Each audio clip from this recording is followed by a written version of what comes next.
Welcome to The Explainer. So let's just dive right in, shall we? Have you ever actually stopped to wonder why we teach the way we do? Or, how we know that a linguistic rule is actually a rule and not just some random habit we picked up? Well, today we're breaking down the absolute foundational concepts of the philosophy of science, and we're tailoring this specifically for you, the future English educators. We're going to strip away all that heavy academic jargon and get right to the very core of how knowledge is built, and honestly, why it absolutely matters for your future classroom. Okay, here's our intellectual roadmap for today.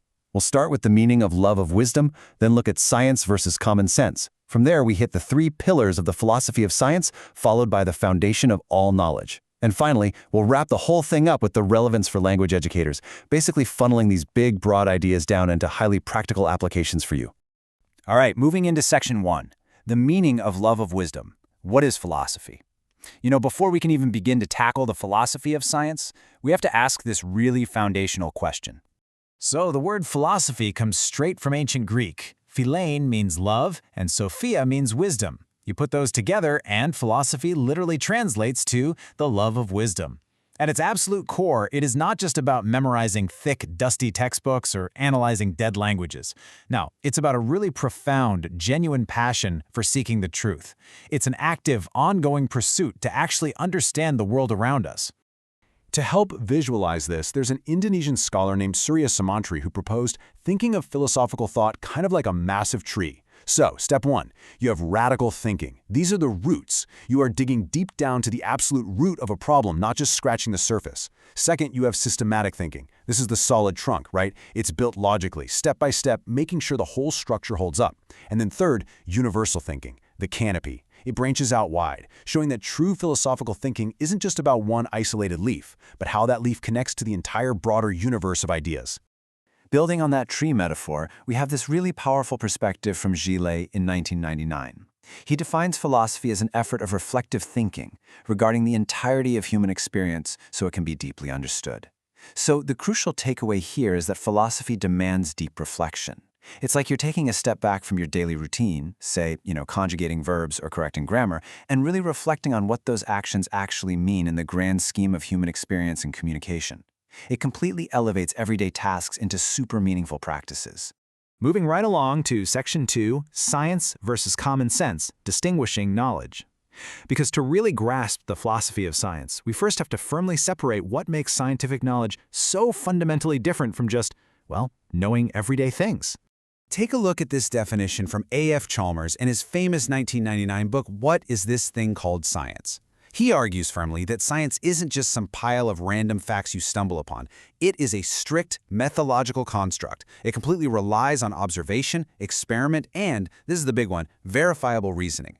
That means if you make a claim about how language is acquired, the scientific community actually needs to be able to test it, repeat it, and verify it. It is absolutely rigorous by design. When you directly contrast these two, it highlights a really vivid difference. On one side, we have common sense, or ordinary knowledge. It's spontaneous, it's intuitive, and it's largely unverified. On the other side, we have science, which is systematic, methodological, objective, and logical empirical. Think about it in terms of language. An ordinary person knows grammar by an intuitive habit, right? They just kind of know what sounds right without really knowing why. But you, as a trained linguist or a language educator, you operate on the other side of this dynamic. You understand the rigorous, tested mechanics, the syntax, and the theories that actually make that sentence work. Okay, section 3, the three pillars of the philosophy of science. Having defined both philosophy and science, we're now entering the absolute engine room of our topic to look at the specific framework that holds this whole thing together. Now, these three heavy, kind of intimidating academic words can actually be demystified into three super simple, elegant questions. First up, ontology. This just asks, what is being studied? Like, what is the actual nature or essence of the thing we're looking at? Second, epistemology. This asks, how do we study it? What methods are we using to actually guarantee our knowledge is true? And third, axiology. This asks the vital ethical question, what is this knowledge used for? What's its value? What, how, and why? Literally every scientific discipline out there has to answer these three foundational questions. Let's zoom out for a second and look at the macro-level picture. Section 4, the foundation of all knowledge. Exactly where does this philosophy sit within the much broader academic universe? Surya Samantri makes this really powerful claim here. He says the philosophy of science occupies the position as the mother and foundation for all branches of science. And yes, that includes linguistics and educational sciences. Essentially, before you can have biology, physics, sociology, or linguistics, you have to agree on the basic rules of reality, evidence, and ethics. And that means every single grammatical theory, every language acquisition model, and literally every teaching pedagogy you will ever study rests entirely on these underlying philosophical assumptions. It's the foundation of the whole shebang. So, let's bring it all home. Section 5, Relevance for Language Educators. We are shifting the tone here to push through the narrowest part of our conceptual funnel and speak directly to your future professional responsibilities. It is completely fair to challenge this material by asking, well, why do future English educators specifically need philosophy? I mean, you're going to be teaching vocabulary, pronunciation, reading comprehension. Why do you specifically need to care about ancient frameworks or the pillars of ontology and axiology? Well, here are the real practical stakes. Number one, understanding the foundation of linguistic theories. Look, if you know why a theory was created, you're going to teach it far more effectively. Number two, adaptability. Science is always evolving, right? If you have a philosophical mindset, you aren't going to get stuck in the past. You'll seamlessly adapt to new teaching methods as they come out.